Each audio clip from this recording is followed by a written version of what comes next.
আসসালামু আলাইকুম। সাদিয়া কুকিং হাউজে সবাইকে স্বাগতম। আজকে আমি আপনাদের সাথে হাতে মশলা মাখিয়ে নতুন আলু দিয়ে চিকেন ভুনা রাইস কুকারে করে দেখাচ্ছি।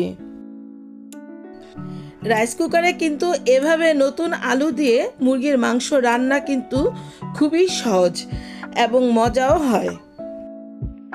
আমাদের সব আপু ভাইয়ারাই এই রেসিপিটি করতে জানেন, কিন্তু আমি কিভাবে করি সেটাই আপনাদের সাথে আজকে শেয়ার করলাম।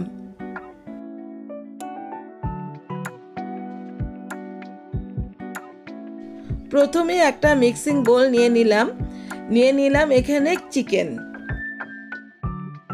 এখানে চিকেনের পরিমাণটা প্রায় 1.5 কেজি।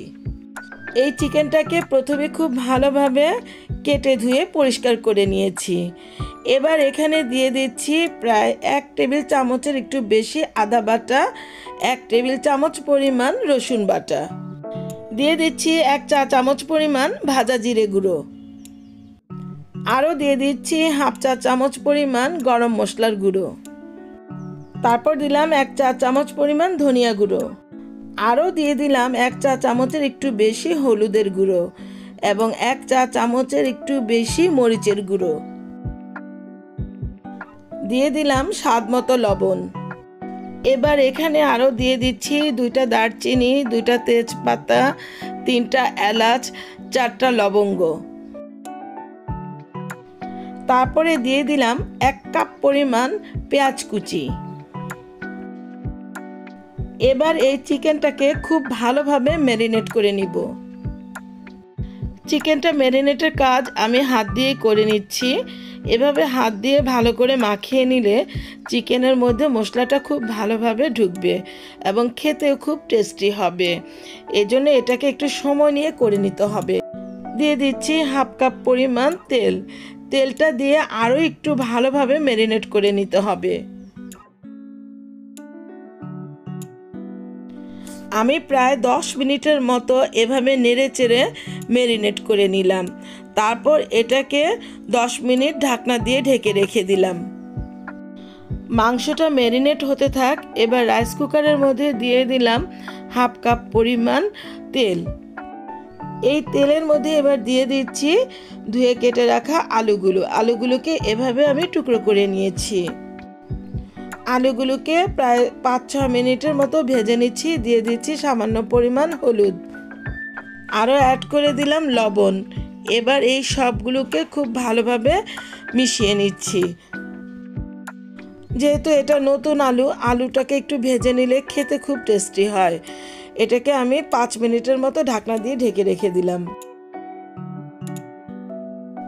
5 মিনিট পর ফিরে আসলাম। এবার আলুগুলোকে একটু নেড়ে চেড়ে দিচ্ছি।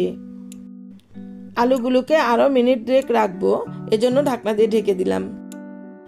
2 মিনিট পর ফিরে আসলাম। আলুগুলোকে এবার নেড়ে চেড়ে দিচ্ছি। আলুটা ভাজা হয়ে গেল। এবার এগুলোকে এখান থেকে তুলে নিচ্ছি। এই যে আলুগুলো এক এক করে তোলা হয়ে গেল। এবার এখানে আরও 2 টেবিল চামচ পরিমাণ তেল দিয়ে দিলাম। তেলটা দেওয়ার পর এখানে দিয়ে দিচ্ছি ম্যারিনেট করে রাখা মাংসটা। এভাবে ম্যারিনেট করে রাইস কুকারে চিকেনটা রান্না করলে খুব সহজেই রান্নাটা হয়ে যায় এবং খেতেও খুব টেস্টি হয়। যেই মিক্সিং বোলটার মধ্যে ম্যারিনেট করে নিয়েছি চিকেনটা, সেখানেই 1/2 কাপ পরিমাণ পানি দিয়ে দিলাম। ওই পানিটুকুর মধ্যেই আমি রান্নাটা করে নিব। এবার এগুলোকে একটু নেড়ে চেড়ে দিচ্ছি। খুব ভালোভাবে নেড়ে চেড়ে দিয়ে 10 মিনিট ঢাকনা দিয়ে ঢেকে রেখে দিব। 10 মিনিট পর ফিরে আসলাম। ঢাকনা খুলে এগুলোকে একটু নেড়ে চেড়ে দিচ্ছি।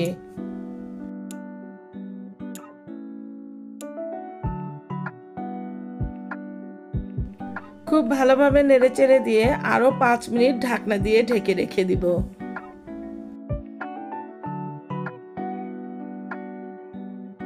5 মিনিট পর ফিরে আসলাম। এবার এই চিকেনটার মধ্যে ভেজে রাখা আলুগুলো দিয়ে দিচ্ছি।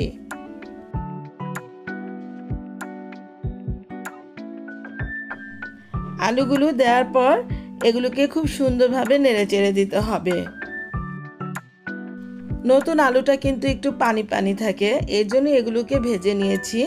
ভেজে নিলে কিন্তু আলুটা খুব টেস্টি হয়। এই চিকেন আর আলুটাকে নেড়ে চেড়ে দিয়ে আর 5 মিনিটের মতো ঢাকনা দিয়ে ঢেকে রেখে দিব। এই তো 5 মিনিট পর ফিরে আসলাম। আমার চিকেনটা কিন্তু প্রায় হয়ে গিয়েছে। এবার এগুলোকে একটু নেড়ে চেড়ে দিচ্ছি। এবার এখানে দিয়ে দিচ্ছি বেশ কয়েকটি কাঁচামরিচ, তারপরে দিয়ে দিচ্ছি হাফ চা চামচ পরিমাণ ভাজা জিরে গুঁড়ো, হাফ চা চামচ পরিমাণ গরম মশলার গুঁড়ো। চিকেনটা যখন রান্না হয়ে যাবে তখন এই শেষ মুহূর্তে ভাজা জিরে গুঁড়ো আর একটু গরম মশলার গুঁড়ো দিলে চিকেনের স্বাদটা কিন্তু অনেক গুণ বেড়ে যায়। এবার এই ফ্লেভারটা ছড়ানোর জন্য 5 মিনিটের মতো ঢাকনা দিয়ে ঢেকে রেখে দিব। 5 মিনিট পর ফিরে আসলাম। এবার ঢাকনা খুলে চিকেনটাকে একটু নেড়ে চেড়ে দিচ্ছি। চিকেনের মধ্যে বেশি একটা ঝোল রাখবো না, কাজে এই পানিটা টেনে যাওয়ার জন্য অপেক্ষা করছি। এর জন্য আরও 5টা মিনিট ঢাকনা দিয়ে ঢেকে রেখে দিলাম। এর মধ্যে পানিটা শুকিয়ে যাবে। চিকেনটা কিন্তু সম্পূর্ণরূপে রান্না হয়ে গেল। তো ভিউয়ার্স, হাতে মশলা মাখিয়ে নতুন আলু দিয়ে চিকেন ভুনা রাইস কুকারে করে দেখালাম।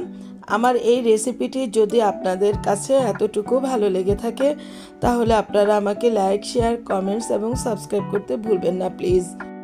আপু ভাইয়াদের উদ্দেশ্যে একটা কথা বলছি, আপনারা মন খারাপ করবেন না প্লিজ। যেসব আপুরা আমাকে সাব করেছেন তারা কিন্তু আমার কমিউনিটিতে এসে হাই লিখে যাবেন, তাহলে আপনাদের কাছে আমার পৌঁছে যাওয়াটা খুব সহজ হবে। আজকের মতো ভিডিওটি এখানে শেষ করছি। আবার হাজির হব অন্য কোনো সময়ে অন্য কোনো রেসিপি নিয়ে। আল্লাহ হাফেজ।